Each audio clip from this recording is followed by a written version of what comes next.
नमस्कार। जय हिंद, जय भारत।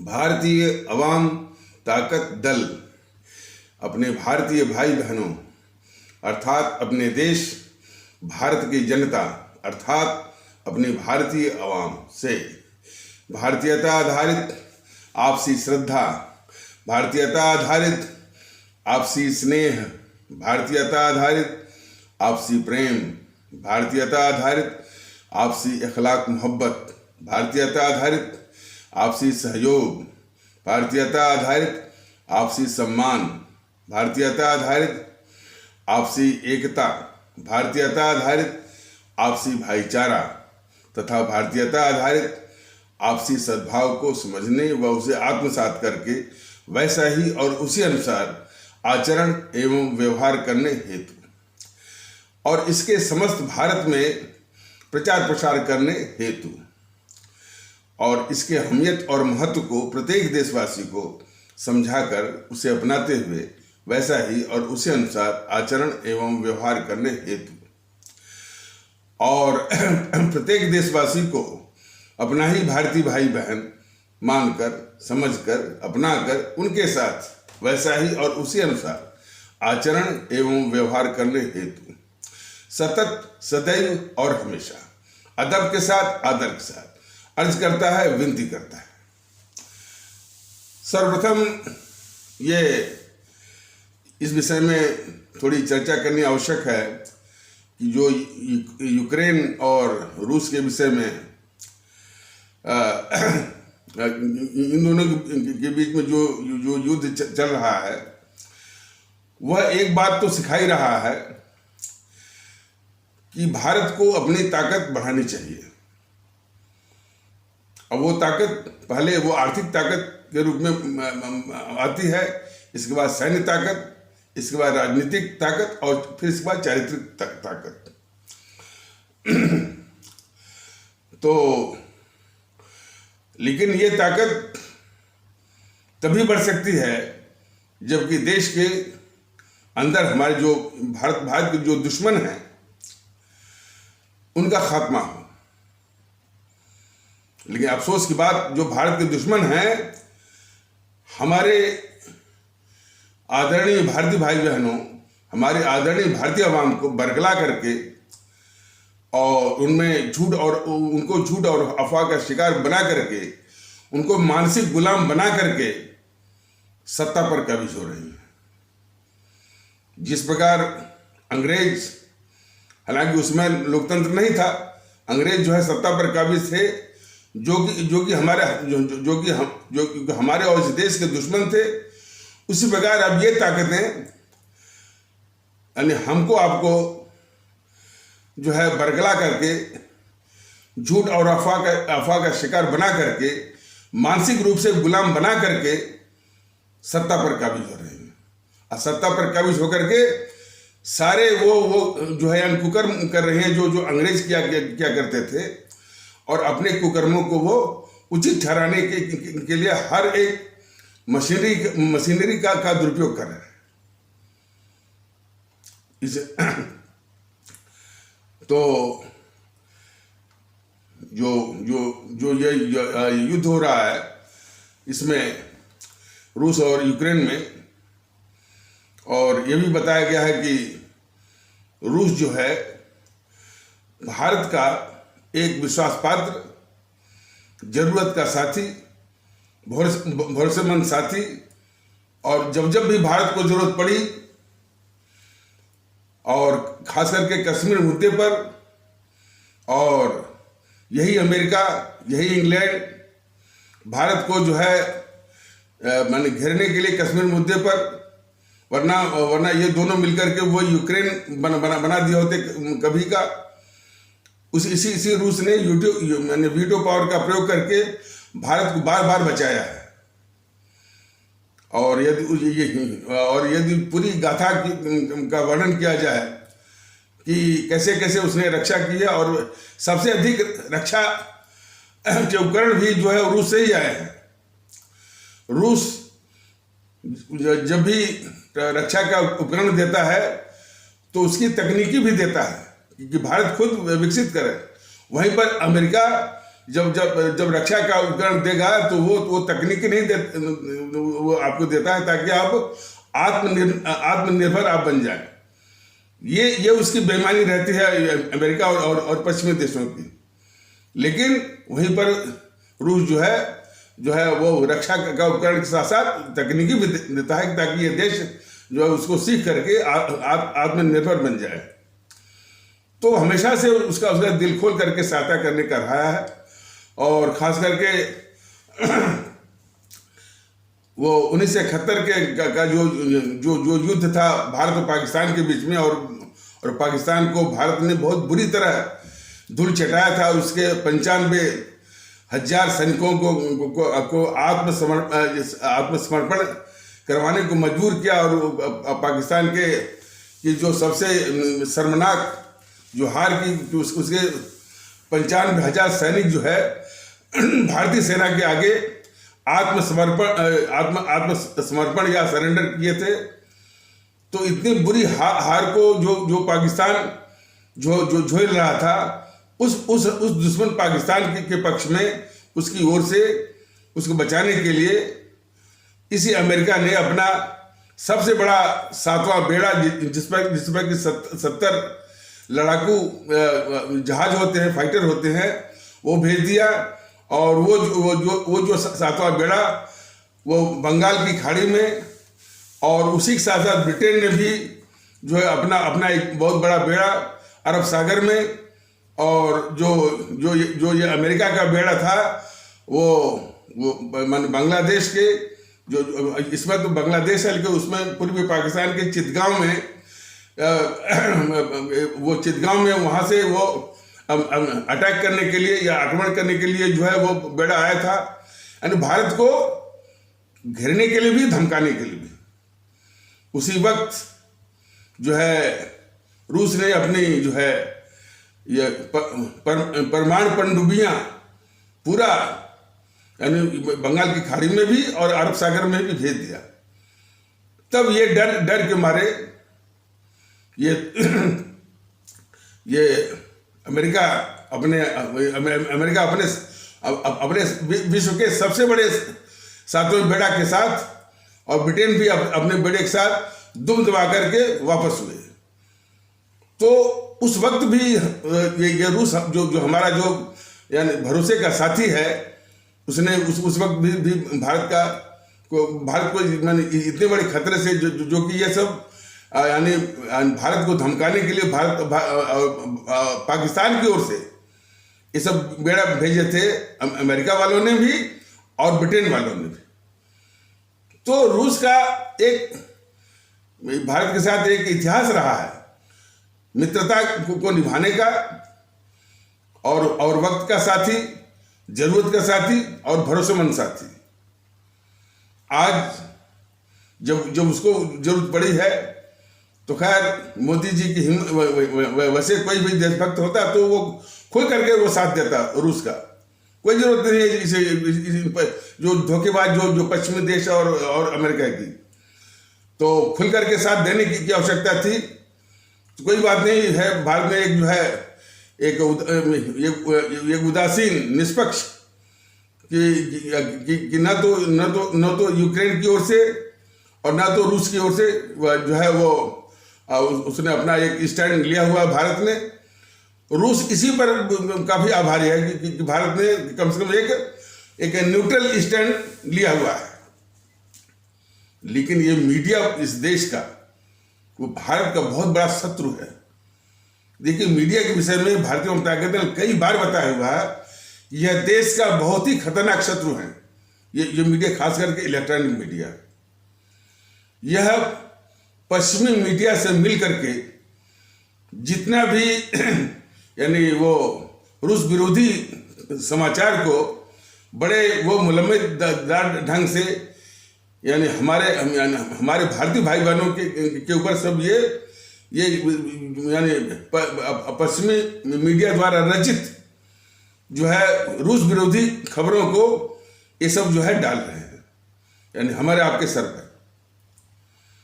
और वो जेलेंस्की की झूठी बातें और यूक्रेन की झूठी झूठी बातें ये सब दिखा रहे हैं। दिखाते हैं कि आज 12वां दिन हो गया, 16वां दिन हो गया, रूस ने कब्जा नहीं किया और यूक्रेन ने जो है उनके उनके ये मार गिराए और दूसरी ओर से वो यूक्रेन की उस आह्वान को भी दिखाते रहते हैं कि क्या हम अकेले मर जाएंगे, विश्व समुदाय उसकी सहायता करे, दोनों बात।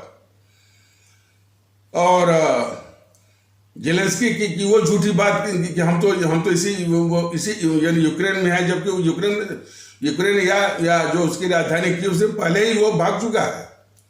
वो जाकर के जो पोलैंड में जो अमेरिकी राजदूत वगैरह यानी वहाँ जाकर के वो शरण लिया है और वहीं से तमाम जो है वो झूठी बातें वो बोल रहा है वो जेलेंस्की जो है। और वो झूठी बातें ये जो भारत का जो दुश्मन भारतीय मीडिया है वो हमारे आपके सिर पर वो झूठी खबरें सब हमारे आपके सिर पर ये सब डाल रहे हैं। और कोई मीडिया तो रूस के विषय में ये दिखा रहा है कि वो दिखा रहा था अब नहीं दिखा रहा था कि पुतिन का तख्ता पलट हो रहा है रूस में। इतना झूठ बोलते हैं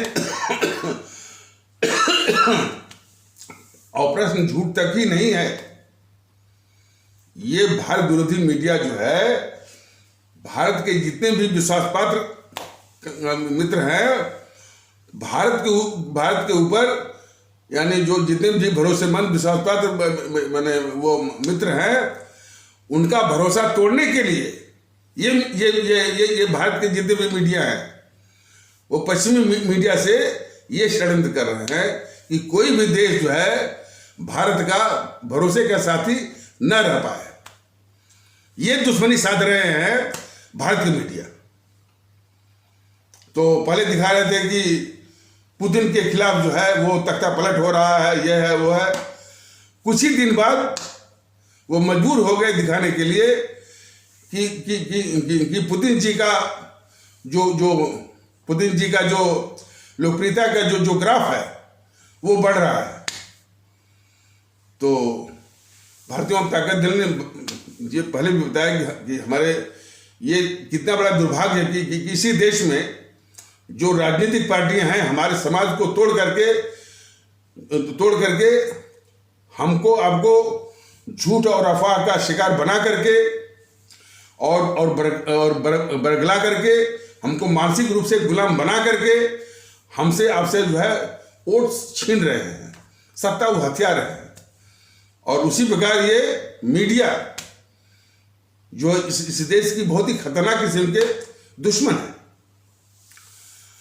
तो ये बताना जो है बहुत आवश्यक है और इनका इलाज यही है कि इनकी जो व्यूअरशिप है, यानी हमारे सभी भारतीय भाई बहन जितने भी मेन स्ट्रीम मीडिया है, जी न्यूज़ है, आज तक है और जो है एबीपी न्यूज़ है और न्यूज़ नेशन है, एनडीटीवी है और इंडिया न्यूज़ है और न्यूज़ 18 इंडिया है, इसको देखना बंद करें। और जो यानी कितना भी हम कहते हैं कि ये देश के दुश्मन है, देश के गद्दार है, इन पर असर नहीं होगा।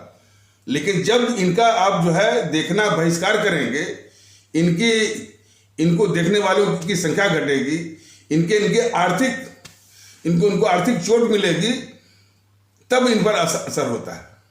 तो हमारा तो जो है अपने आदरणीय भारतीय भाई बहनों से निवेदन है, ये जितने भी मीडिया और देश विरोधी मीडिया हैं, भारत विरोधी मीडिया हैं, इनकी व्यूअरशिप जो है वो सुने करिए, तब इनकी अकल जो है वो ठिकाने आएगी और भारत के खिलाफ जो है इस तरह का षड्यंत्र करने का इनकी हिम्मत या जुर्रत जाएगी। ये बहुत जरूरी है। अब यही चर्चा कि वो ये तमाम बीजेपी वाले और तमाम यूट्यूब पर, टेलीविज़न पर, इलेक्ट्रॉनिक मीडिया पर जो जश्न मना रहे हैं बीजेपी वाले, वो यूपी के लिए और तीन राज्यों में और इनकी सरकार बन रही है, तो जीत का जश्न ये मना रहे हैं।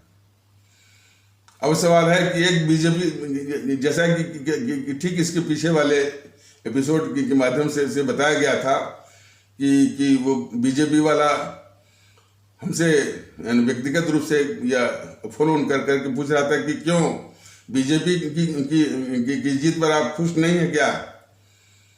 हमने उससे पूछा कि जो बीजेपी 80-20 बोल करके समाज में विघटन पैदा करके जीत हासिल कर रही है, उस पर यानी उस पर वो खुश होने की बात है। जो बीजेपी जो है समाज में ध्रुवीकरण करके इस समाज को, जिस समाज को मजबूत करना चाहिए, और उस तो ध्रुवीकरण करके जो है समाज को तोड़ करके सत्ता जो हथियाई है, तो क्या क्या ये खुशी मनाने की बात है। जो बीजेपी हमारे इस्लाम आस्था वाले भारतीय भाई बहन, मैंने कई बार कहा है कि हमारे इस्लाम आस्था वाले भारतीय भाई बहन वो अल्पसंख्यक नहीं है। वैसे तो भारतीय अवधारणा के अनुसार न कोई अल्पसंख्यक है और न कोई बहुसंख्यक है, लेकिन आबादी के अनुसार भी माना जाए तो जहां पर हमारा हिंदू सनातन आस्था वाला भारतीय भाई बहन वो जो बहुसंख्यक है, तो हमारा इस्लाम आस्था वाला भारतीय भाई बहन दूसरा बड़ा बहुसंख्यक है, अल्पसंख्यक नहीं है। तो हमारे भारतीय समाज का दूसरा बड़ा बहुसंख्यक के साथ जो दृष्टिकोण है बीजेपी वालों का, और बीजेपी के जो कट्टरवादी तत्व हैं उनका, कि जो भारतीय समाज में प्रचलित संबोधन है कि भाईजान, चचा जान, मम्मी जान, इनको जो है इनको नीचा दिखाने का जो कुत्सित प्रयास है, ऐसे लोग जब वो सत्ता में आएंगे तो क्या वो खुशी मनाने का अवसर है। और उससे भी बड़ी बात, इस देश को भारतीय एकता की आवश्यकता है। ये जितने भी बिखराव हैं, जातियों के आधार पर, संप्रदायों के आधार पर, भाषाओं के आधार पर, और भाषागत जो प्रांत बने हैं, प्रांतों के आधार पर, क्षेत्रों के आधार पर, समूह के आधार पर, जो हमारे देश में जो बिखराव है, बिखराव नहीं, उस बिखराव के चलते आपस में एक जो है वो आपसी विश्वास, आपसी भरोसे की बहुत कमी है, तनाव भी है, और कहीं कहीं हिंसा भी है। यानी ये सब जो है हमारे इस देश को और हमारे देश की जो भारतीय एकता को, ये सब जो है मिलकर के डस रहे हैं। तो जहां पर इस देश को भारतीय एकता की आवश्यकता है, ये बीजेपी वाले जो सिपह सालार हैं वो हिंदू एकता की बात करते हैं। बीजेपी वाले समझ लें, इस देश को न तो हिंदू एकता की आवश्यकता है, न तो मुस्लिम एकता की आवश्यकता है, न तो ईसाई एकता की आवश्यकता है, न तो सिख एकता की आवश्यकता है। इस प्रकार कोई भी एकता की आवश्यकता नहीं है। न तो राजपूतों की एकता की आवश्यकता है, न तो आपसी यानी ब्राह्मणों की एकता की आवश्यकता है, न तो यादव कहे जाने वाले भारतीय भाई बहनों की आपसी एकता की आवश्यकता है, न तो ओबीसी कहे जाने वाले भारतीय भाई बहनों के आपसी एकता की आवश्यकता है, न तो जो है पंजाबी कहे जाने, न तो पंजाबी कहे जाने वाले भारतीय भाई बहनों कि आपसी एकता की आवश्यकता है। न तो बंगाली कहे जाने वाले भारतीय भाई बहनों की आपसी एकता की आवश्यकता है, न तो तमिल कहे जाने वाले तमिल कहे जाने वाले भारतीय भाई बहनों की आपसी एकता की आवश्यकता है। इस देश को सिर्फ आवश्यकता है सिर्फ भारतीय एकता की। सारी पहचान को छोड़ करके हम सिर्फ भारतीय हैं, इसी के आधार पर एकता लाने की आवश्यकता है, एकता स्थापित करने की आवश्यकता है और उसी एकता में आचरण और व्यवहार करने की आवश्यकता है। लेकिन ये देश के दुश्मन बीजेपी वाले, भारतीय समाज के दुश्मन बीजेपी वाले जो है वो हिंदू एकता की बात करते हैं। और सुनने में तो आया है कि इस तरह का माहौल बनाते हैं कि भाई कि यदि हिंदुओं की रक्षा करनी है तो बीजेपी को वोट दो।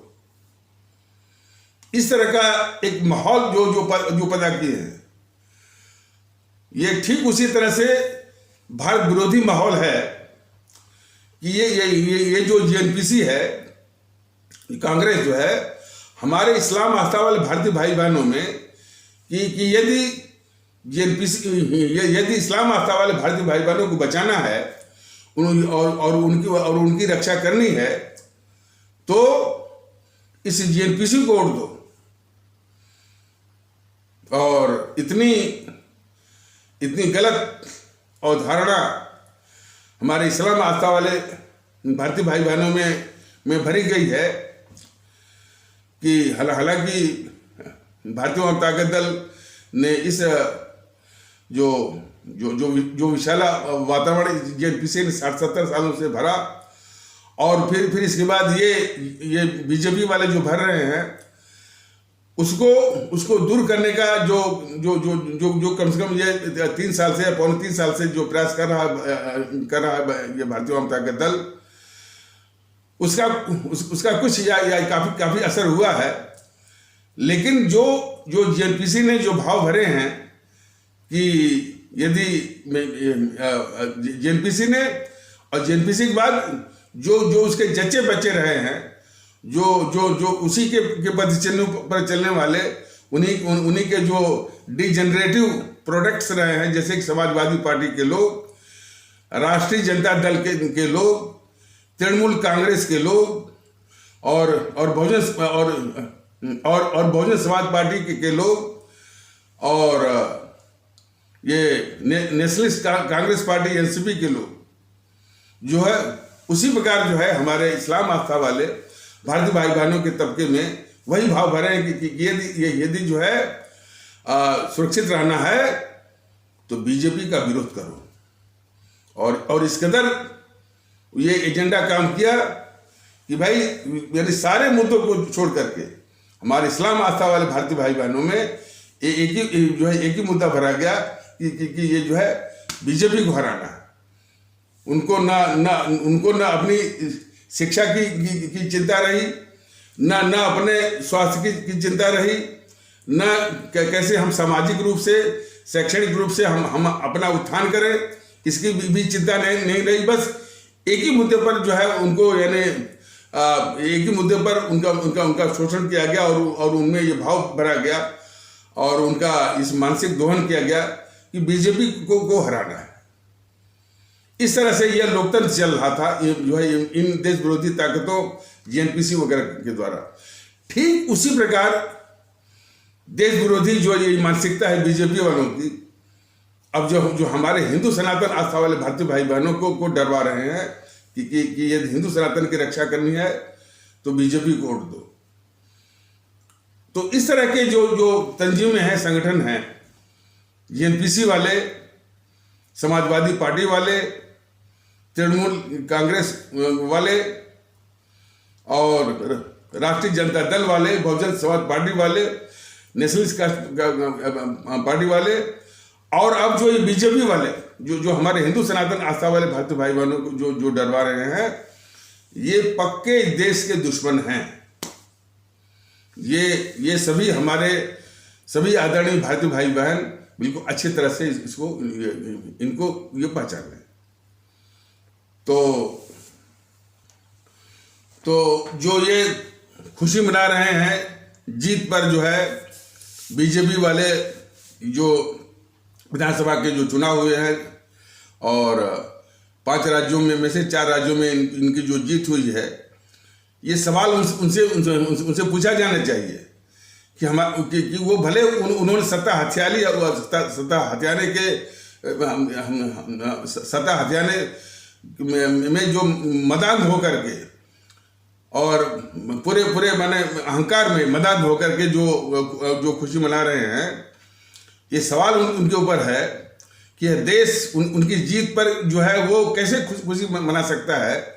जो संगठन जो 80-20 करके जो है समाज में विखंडन करके जो है सत्ता जिसने हथियाई है, हमारे हिंदू सनातन आस्था वाले भारतीय भाई बहनों को डरा करके जो वोट और सत्ता हथियाई है, जो हमारे जो दूसरे बहुसंख्यक हमारे भारतीय समाज के दूसरे बहुसंख्यक इस्लाम आस्था वाले भारतीय भाई बहनों को जो उनके पारिवारिक संबोधन है चचा जान भाईजान इत्यादि को जो है वो अपमानित करके जो है मैंने ये इन समूह ने जो है सत्ता हत्याई है। और ध्रुवीकरण के द्वारा जो है यानी भारतीय समाज को तोड़ करके तो कैसे हमारा ये देश और हमारे देश के लोग और हमारा भारतीय समाज इनकी जीत पर जो है खुशी मना सकता है। और यही नहीं, और इनसे पूछा जाना चाहिए कि जिसने देश के साथ गद्दारी की,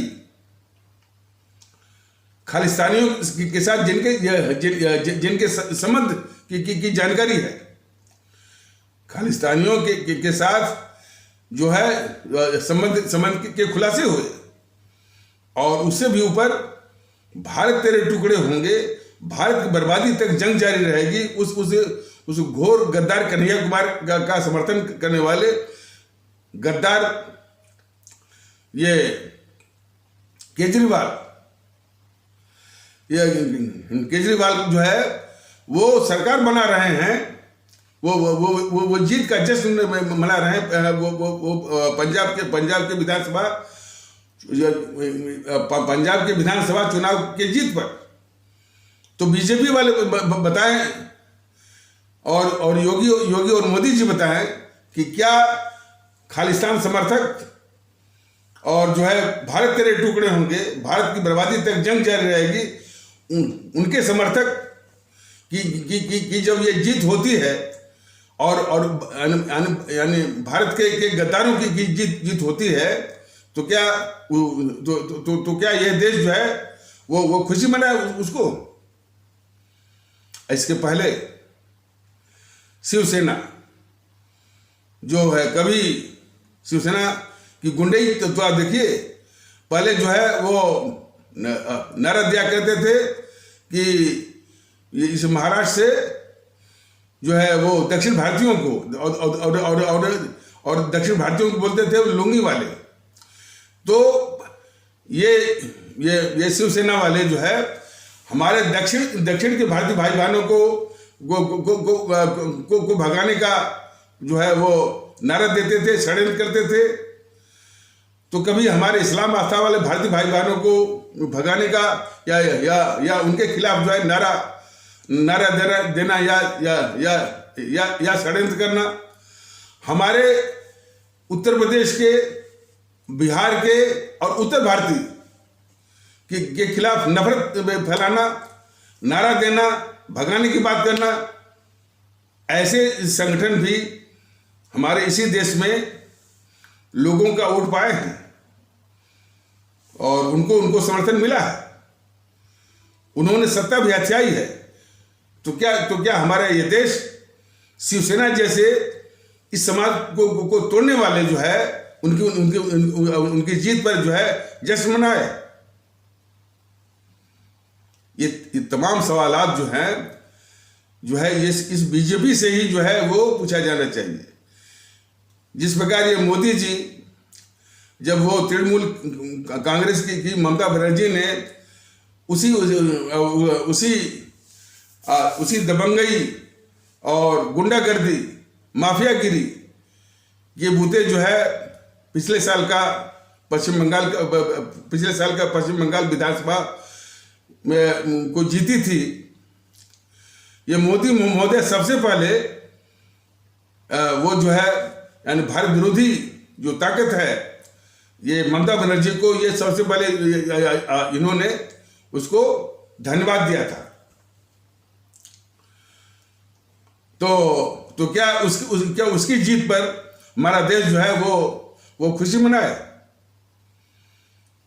पिछले साल के विधानसभा के चुनाव में वो जो एमके स्टालिन तमिलनाडु का, जो कि चुनाव जीतने के बाद ही कुछ हमारे वो राजस्थान के रहने वाले भारतीय भाई बहनों, जैन वगैरह जो है उनके दुकानों को लूटा गया।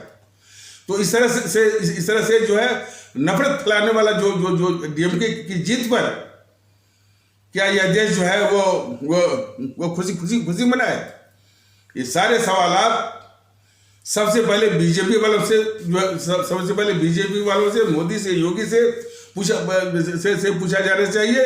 इसके बाद एमके स्टालिन से और जो आम आदमी पार्टी के लोगों से और जो शिवसेना के लोगों से। और मान लीजिए कि इसकी जीत होती अखिलेश की, तो वो भी इसी तरह से यानी वो खुशी मनाता, जश्न मनाता। तो जो घोर जो है मैंने जो गुंडा राज, माफिया राज, दादाओं का राज, धन उगाही, लोगों की संपत्तियों पर कब्जा करने वाला, पाकिस्तान परस्त, तालिबान परस्त की जीत पर जो है वो देश जो है खुशी मनाएगा। इन सारी ताकतों को, दुर्भाग्य तो यही कि इन सारी ताकतों को हमारे देश के लोग अभी भी ओट कर रहे हैं, सत्ता में बिठा रहे हैं। ये कलंक है इस देश का। जो मानसिक गुलामी का जो कलंक है, उसको खत्म करना है। मानसिक गुलामी का, हालांकि इन सबों ने बहुत मैंने जो देश विरोधी ताकतों ने सुनियोजित ढंग से हमको आपको मानसिक गुलाम बनाया है। जातिवाद का जो है जो मानसिकता मन में जो बिठाई हुई है, वह जो मानसिक गुलाम बनाने का एक बहुत बड़ा षड्यंत्र है। हमने कई लोगों से पूछा कि भाई कि जो इस समाजवादी पार्टी को जो समर्थन मिलता है, खास करके हमारे यादव कहे जाने वाले या भारतीय भाई बहन और कुछ हमारे इस्लाम आस्था कहे जाने वाले भारतीय भाई बहनों से जो इसको समर्थन मिलता है, तो क्या उनको ये पता नहीं है कि आखिर जो गुंडागर्दी का वातावरण होता है वह उनको भी तकलीफ पहुंचाता है।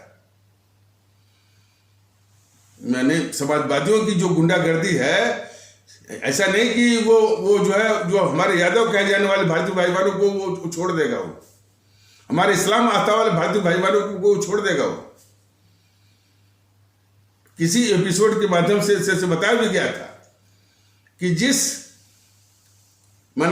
इस्लाम आस्था वाले भारतीय भाई बहनों के तबके का बहुत हितैषी और उनका खैर खा के रूप में दम भरती है ये समाजवादी पार्टी, उनके लोग यानी उस समाज के उस इस्लाम आस्था वाले भारतीय भाई बहनों के तबके के लोग कैसे इस समाजवादी पार्टी से त्रस्त हुए हैं, इसके भी कई मिसालें, कई वारदातें वो सामने आई है।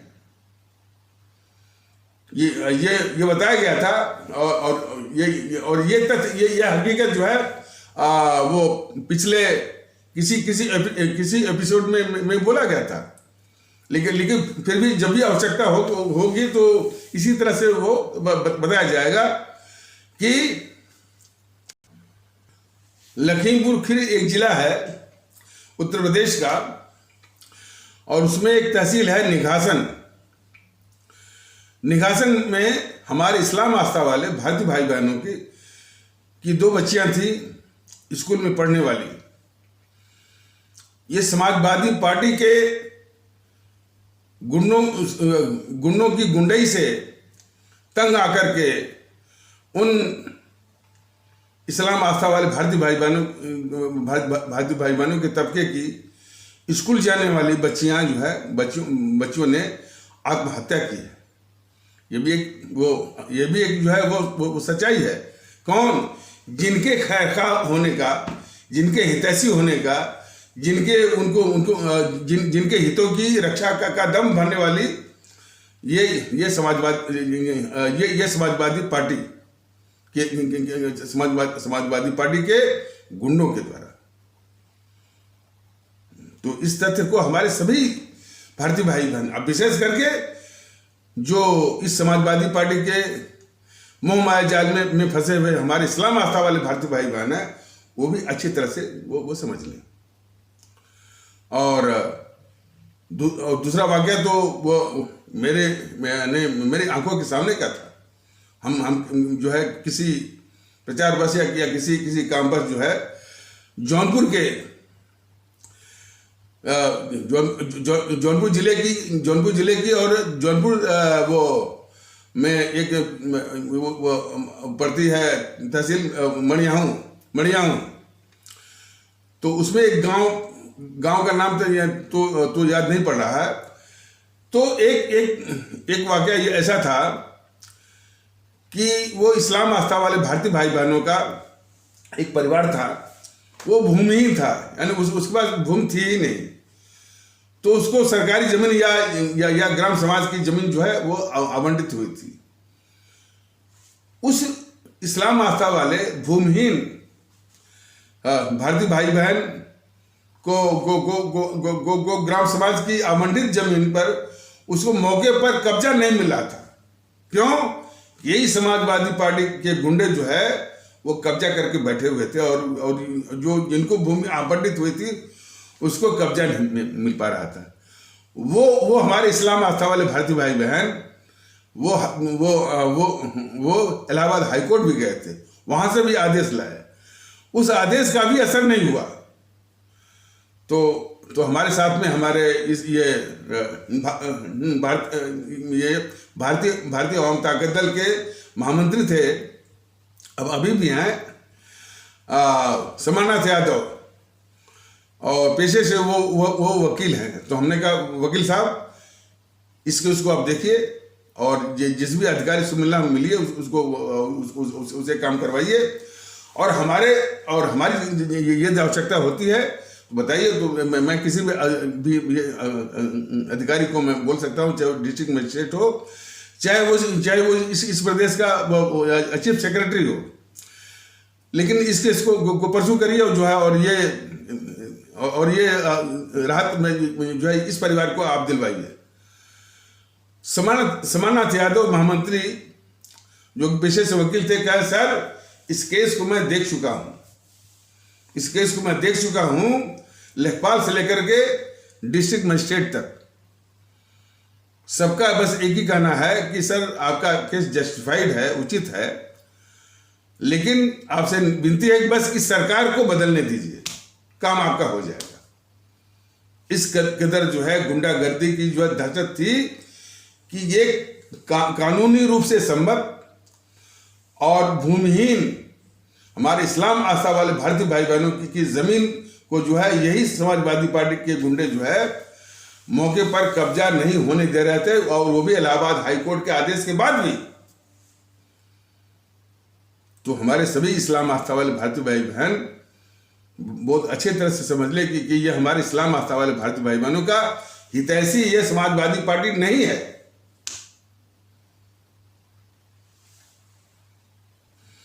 अरे सुनने में तो ये भी आया है कि समाजवादी पार्टी के गुंडों से जो इस पार्टी के जो अध्यक्ष हैं अखिलेश महोदय, उनकी पत्नी डिंपल भी शिकार हो गई थी समाजवादी पार्टी के गुंडों की गुंडई का।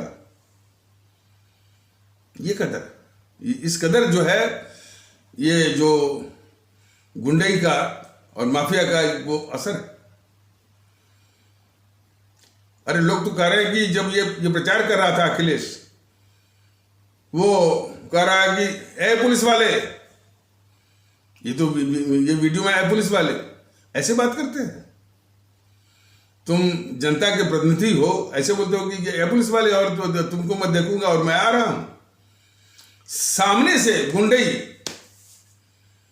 तो क्या ऐसे लोग भी सत्ता में किसी तरह से हमारे भारतीय भाई बहनों को बरगला करके झूठ और अफवाह का शिकार बना करके उनको मानसिक रूप से गुलाम बना करके ये सत्ता हथियार लेते, तो क्या इनकी भी जीत पर जो है खुशी मनाने का, क्या इनकी भी जीत पर हमारा देश जो है वो खुशी मनाता?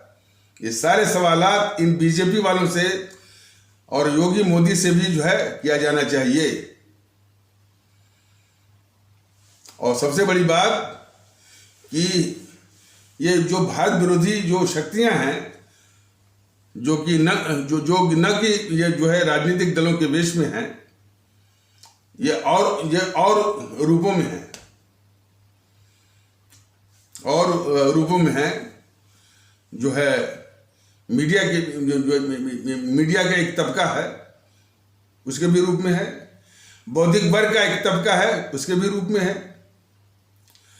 पत्रकारों का एक गैंग है उसके भी रूप में है, खान मार्केट गिरोह है उसके भी रूप में है।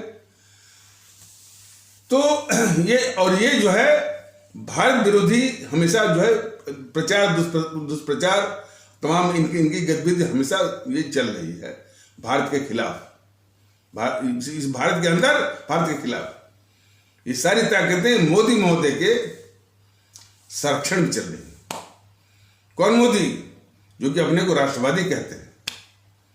हमारे देखिए, विशेष करके हमारे हिंदू सनातन आस्था वाले भारतीय भाई बहन बहुत अच्छी तरह से समझ लें कि जो देश की ही रक्षा नहीं कर सकता है, देश को इन दुश्मनों से आजाद नहीं करा सकता है, वह हिंदू सनातन का रक्षक कैसे बन सकता है? ये सवाल। और इसको बहुत बड़ी गंभीरता से आप सोचिए।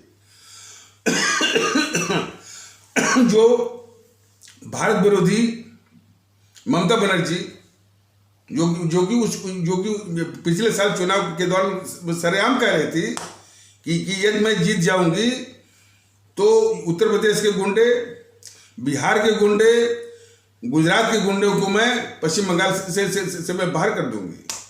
यदि मैं जीत जाऊंगी तो जितने हिंदी भाषी हैं मैं उनको बंगाल की खाड़ी में फेंकवा दूंगी। इतना बड़ा भारत विरोधी जब वो किसी और अपने जो है वो मन हिंसक और गुंडागर्दी माफियागिरी के द्वारा जो है वो सत्ता हथियाती है, तो मोदी महोदय सबसे पहले उसको धन्यवाद देते हैं। लेकिन कितने बड़े अभिशाप बन गए ये मोदी जी। तो जबकि हमारा देश ये संविधान से चलता है, संविधान ने काफी शक्तियां दी है केंद्र सरकार को। आज ये जो है उन शक्तियों के रहने के बावजूद भी ये जो है ये मोदी जो है अपने ही भारतीय जनता पार्टी के कार्यकर्ताओं को पिटवा रहा है। हालांकि हमको इस तरह से नहीं बोलना चाहिए। ये मोदी महोदय भारतीय जनता पार्टी के कार्यकर्ताओं को पश्चिम बंगाल में इस ममता बनर्जी के गुंडों के द्वारा जो है ये पिटवा रहे हैं।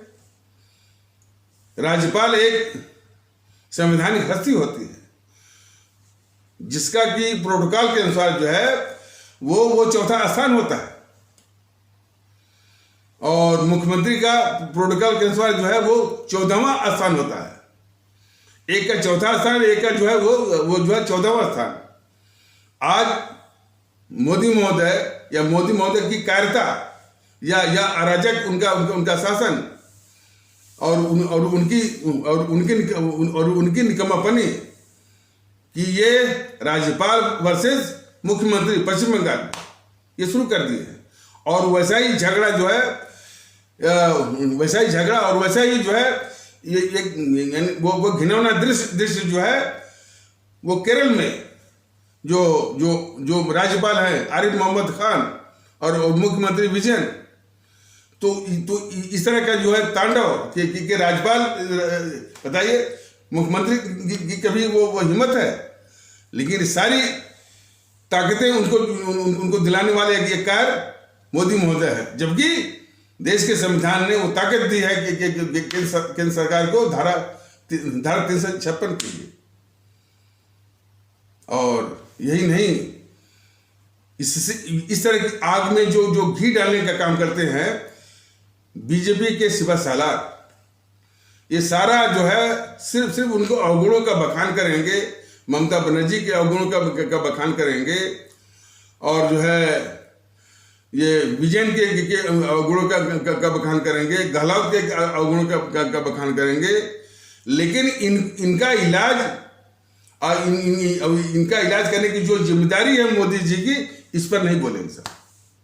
ये मोदी महोदय की कायरता, निकम्मापनी और अराजक जो शासन चल रहा है उसकी उपज है ये गद्दार ममता बनर्जी, उसकी उपज है भारत विरोधी विजयन, और इस देश का बहुत खतरनाक गद्दार जो है वो केजरीवाल, उसकी उपज। अभी एक जो है वो कोई वीडियो देखने को मिला है, कोई शायद इनका कोई शिवा सालार है सब, मनीष शुक्ला, तो वो कह रहा है कि पंजाब अब वो खालिस्तान बन जाएगा। पंजाब यदि खालिस्तान बनेगा तो सिर्फ केजरीवाल के कारण नहीं, इस निकम्मा मोदी के कारण बनेगा, जो कि उस खालिस्तानी केजरीवाल की सरकार को बर्खास्त नहीं कर रहा है।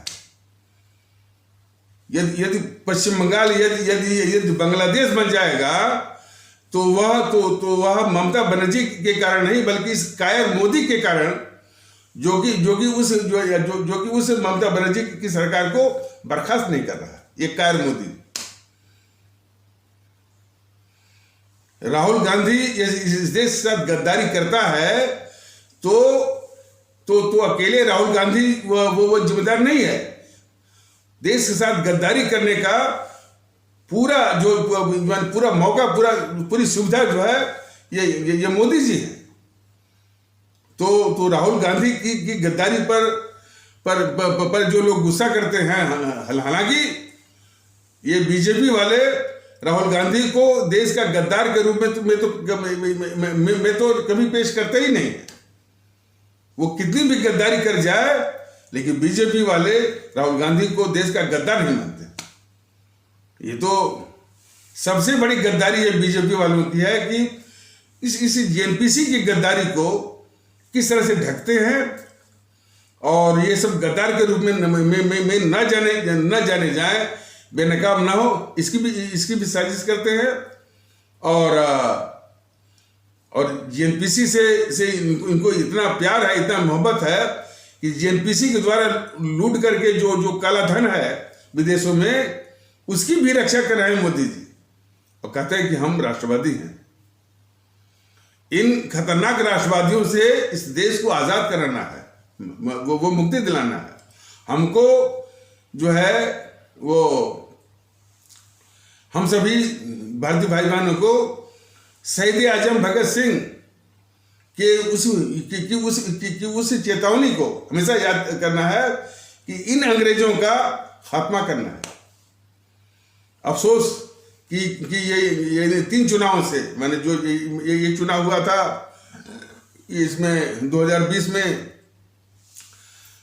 दिल्ली में, तो उसमें भी ये मैंने देश का गद्दार इसको केजरीवाल को हमारे दिल्ली के आदरणीय मतदातागण भारतीय भाई बहनों ने इस बात का जरा भी ख्याल नहीं किया कि ये इसने समर्थन किया था कि भारत तेरे टुकड़े होंगे, इंशाअल्लाह भारत बर्बादी तक जंग जारी रहेगी। इतना खतरनाक नारा लगाने वाला और घोर भारत का दुश्मन, भारत द्रोही या गद्दार जो है कन्हैया कुमार का ये समर्थन किया था। दिल्ली के हमारे आदरणीय भारतीय भाई बहन, दिल्ली के हमारे आदरणीय मतदाता भाई बहन, उन्होंने इस देश पर इतना बड़ा कलंक लगाया कि जो जो जो जो इस देश को तोड़ने का नारा जो है जो खुलेआम लगाता है, उसका जो समर्थन करता है, उसको हमारे दिल्ली के आदरणीय भारतीय भाई बहनों ने, दिल्ली के आदरणीय मतदातागण भारतीय भाई बहनों ने सिर्फ मुफ्त बिजली और मुफ्त पानी के मानसिक गुलाम बन करके जो है अपने अपने अपने अपने जो है क्या करेंगे मानसिक वो गिरवी रख देना, इस तरह का वो जो कलंक जो है देश पर थोपा है हमारे दिल्ली के आदरणीय भारतीय भाई बहनों ने। और इसी प्रकार लग रहा है कि हमारे पंजाब के भारतीय भाई बहन जिनसे कि बराबर मैं निवेदन कर रहा था कि नोटा का इस्तेमाल करिए, और इस गद्दार और खालिस्तान समर्थक इस केजरीवाल को जो है यानी इतने बहुमत से जो जितवाए हैं, वह भी देश के ऊपर जो है बहुत बड़ा कलंक है। इन सारे कलंकों को मिटाना पड़ेगा। और किस आधार पर, कौन सी मानसिकता जो है इन गद्दारों को जो है वो समर्थन दे रही है, इस पर बहुत गहनता से विचार करना होगा, इसको सोचना होगा और इस कलंक को मिटाना है। और वो कैसे मिटाना है? भारतीयता के आधार पर एक होकर करके। भारतीयता भारतीयता इस देश भारत के लिए इस समय बहुत जरूरी है। आप लोग जरा, आप सभी भारतीय भाई बहन जरा गंभीर होकर देखिए, तमिलनाडु से लेकर के आपका कश्मीर तक, गुजरात से लेकर मणिपुर तक, पूरा देश में इस भारतीयता की इतनी सख्त जरूरत है कि हर जगह जो है बिखराव का तांडव हो रहा है। और उस तांडव में जो ये अराजक किस्म का जो बैठा हुआ है ये प्रधानमंत्री, सिर्फ सत्ता हथियाने की एक मशीन बनकर रह गया है। देश में कुछ भी हो जाए और उसके सिपा सलार जो यूट्यूब पर है, इस तरह से कहते हैं, वो तो इसी आग में घी डाल रहे हैं। भारतीय एवं ताकत दल तो एकमात्र एक जो है प्रयास, उसका एकमात्र उद्देश्य जो है कि हमारे देश में भारतीयता का माहौल आए। लेकिन इस भारतीयता के कितने दुश्मन हैं, इस देश के कितने दुश्मन हैं, भारत के कितने दुश्मन हैं, उन दुश्मनों से सबसे पहले इस देश को निजात चाहिए। और दुख इस बात का है कि ये भारत विरोधी ताकतें जो है हमारे देश के लोगों को, हमारे भारतीय भाई बहनों को झूठ बोल करके, अफवाह फैला करके, बरगला करके, उनको मानसिक गुलाम बना करके जो है सत्ता हथिया रही है। ये सबसे बड़ी समस्या है। तो हमारे देश के लोगों को इस गुलामी से जो है आजादी वो दिलानी है। और जातिवाद करना, जातिवाद के आधार पर समाज विरोधी, देश विरोधी ताकतों को समर्थन देना, ये मानसिक गुलामी की जो है सबसे बड़ी निशानी है। आखिर यानी किस मानसिकता की ओर हम लोग बढ़ रहे हैं? क्या इस तथ्य पर लोगों का दिमाग नहीं झनाता है कि 1984 में हमारे सिख आस्था वाले भारतीय भाई बहनों की एक सुनियोजित और जघन्य सामूहिक जो है वो सामूहिक नरसंहार होता है। उनके शरीर में टायर बात करके उनको जला गया है। तो एक तो बोल के निकल गया कि जब देखिए उसका मैंने कितना वो खतरनाक किस्म का वो बयान दिया भारत विरोधी और देश का गद्दार जो है वो राजीव गांधी, कि जब बड़ा पेड़ गिरता है तो धरती हिलती है। नहीं, देश के लोगों को और देश के लोगों की मानसिकता ने, हमारे जब सिख आस्था वाले भारतीय भाई बहनों की हत्या हुई तो उस कांग्रेस पार्टी को सर्वाधिक एमपी के साथ जो है सरकार बनवाते हैं। यह बात कितने भारतीय भाई बहनों के दिमाग को झकझोरती है। अब विशेष करके हमारे पंजाब में रहने वाले भारतीय भाई बहन फिर उसी कांग्रेस की, उसी जेएनपीसी की सरकार बनवाते हैं और एमपी चुनते हैं, एमएलए चुनते हैं। यह एक बहुत बड़ा सवाल है। ये सवाल हमेशा जो है हमारे पूरे देश के लोगों के सामने खड़ा है, हमारे पंजाब में रहने वाले भारतीय भाई बहनों के सामने खड़ा है। और अभी इस सवाल का जवाब मिला ही नहीं, तब तक दूसरा गद्दार जो है ये केजरीवाल, जो खालिस्तान समर्थक और भारत तेरे टुकड़े होंगे, भारत की बर्बादी तक जंग जारी रहेगी, उसका समर्थक, उसको वोट मिलने का, उसको समर्थन मिलने का कलंक, यानी दूसरा कलंक जो है जो हमारे जो है वो जो पंजाब पर आ गया है। तो ये सारे यानी कलंक थोपने की जो मानसिकता चल रही है हमारे देश में, और देश के दुश्मनों को जो है और खालिस्तानियों को जो है वो समर्थन देने की जो मानसिक गुलामी चल रही है, यह देश के लिए जो है बहुत घातक है। ये बढ़ते बढ़ते एक दिन वो पाकिस्तान बना था। तो इन बातों पर बड़ी गंभीरता से विचार करें कि अब तक तो ये था कि देश में अपराधी किस्म का हो, तिकड़मी किस्म का हो, वो भ्रष्टाचारी का, उसको हमारी हमारी भारतीय अवाम और उसकी गुलाम जो मानसिकता, उसको वोट दे चल जा रही है कि क्यों मेरी जाति का है, मेरे संप्रदाय का है, मेरी भाषा का है, मेरा रिश्तेदार है, उसने पैसा दिया है। अब ये खतरनाक स्थिति आ गई है कि देश से गद्दारी भी करो तब भी आपको प्रचंड बहुमत से सरकार बनेगी। क्यों? कि मुफ्त बिजली और मुफ्त वो पानी मिल रहा है। जरा कल्पना करिए कि भारत विरोधी जो अंतर्राष्ट्रीय ताकतें हैं, मान लीजिए कि चीन है, पाकिस्तान और भी है, इसी प्रकार का मुफ्त दे करके कितने आसानी से इस देश को और इस देश के लोगों को गुलाम बना सकते हैं। कितनी खतरनाक किस्म की ये प्रवृत्ति चल रही है। मेरे कहने पर मत जाइए, इसको गंभीर रूप से सोचिए। और मैं चाहता हूं कि ये सारा वीडियो जो है हमारे जो है वो भारतीय भाई बहनों के बीच में जाए और विचार करें। हमारे पंजाब के जो भारतीय भाई बहन है वो जाए, हमारे खास करके दिल्ली के भारतीय भाई बहन है उनके बीच में जाए, और उत्तर प्रदेश के जो ये भारत विरोधी जो है ये बीजेपी देश में भारतीय समाज में विखंडन करके 80-20 के फार्मूले से, और देखिए क्या झूठ किस्म का कि बुलडोजर चलाया और माफियाओं का अंत किया। इस योगी के बगल में ही उसके नाक के नीचे वो जो है रघुराज प्रताप, अब तो उसने जो है वो पॉलिटिकल पार्टी भी बना लिया और वो जीत भी गया एमएलए से। बताइए, ये सारी जो है कलंकित मानसिकता जो है देश के लिए बहुत महंगी पड़ रही है। हमारे भारतीय भाई बहनों, आप समझिए कि देश में गुंडे, देश विरोधी, भारत विरोधी, देश के गद्दार जो शासन और सदन में पहुंच रहे हैं, ये बहुत ही खतरनाक किस्म का एक प्रवृत्ति चल चुकी है।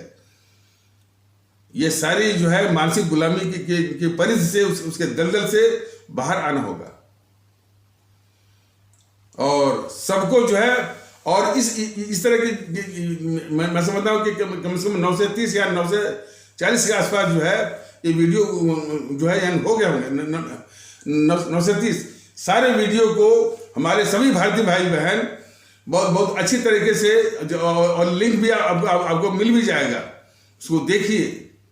सीधे वीडियो को देखने की भी संख्या बढ़ाइए, और जन जन तक और हमारे प्रत्येक भारतीय भाई बहनों के बीच में ये वीडियो भारत को बचाने वाला वीडियो जाना चाहिए। बहुत दुख होता है कि ये देश विरोधी और देश विरोधी देश और ताकतें जो है जीत का जश्न वो मना रही है। हमारी आपकी मानसिक गुलामी मानसिक गुलामी के प्रतिफल के कारण। तो इसीलिए तो जब हमारा देश गुलाम था तो हमारे परम आदरणीय राष्ट्र महानायक, राष्ट्रभक्त शिरोमणि नेताजी सुभाष चंद्र बोस ने आह्वान दिया है, चाहता है कि तुम मुझे खून दो, मैं तुमको आजादी दूंगा। अब कितना असर हुआ पता नहीं। भारतीय आम ताकत दल उसी परम आदरणीय राष्ट्र महानायक, राष्ट्रभक्त शिरोमणि नेताजी सुभाष चंद्र बोस की से प्रेरणा लेकर के, ताकत लेकर के, इसमें जो मानसिक गुलामी चल रही है हमारे देश में, उस मानसिक गुलामी इस देश के काले अंग्रेजों के द्वारा चल रही है। तो उस मानसिक गुलामी से आजादी के लिए भारतीय आम ताकत दल हमारे उसी महापुरुष नेताजी सुभाष चंद्र बोस से प्रेरणा लेकर के ये निवेदन करता है कि आप सभी भारतीय भाई बहन अपना व्यक्तिगत स्वार्थ त्यागिए। ये भारतीय आम ताकत दल आपको दूसरी और सच्ची और वास्तविक आजादी देगा और आपको मानसिक गुलामी के दलदल से बाहर निकालेगा। ये बहुत बड़ी एक क्राइसिस है। तो और मानसिक गुलामी का जो है वो कितना गहरा दुष्प्रभाव है, इसको समझने की आवश्यकता है। तो इन्हीं आवश्यक शब्दों के साथ इस आवश्यक पर चर्चा को यहीं पर विराम दिया जाता है। तब तक के लिए नमस्कार, जय हिंद, जय भारत।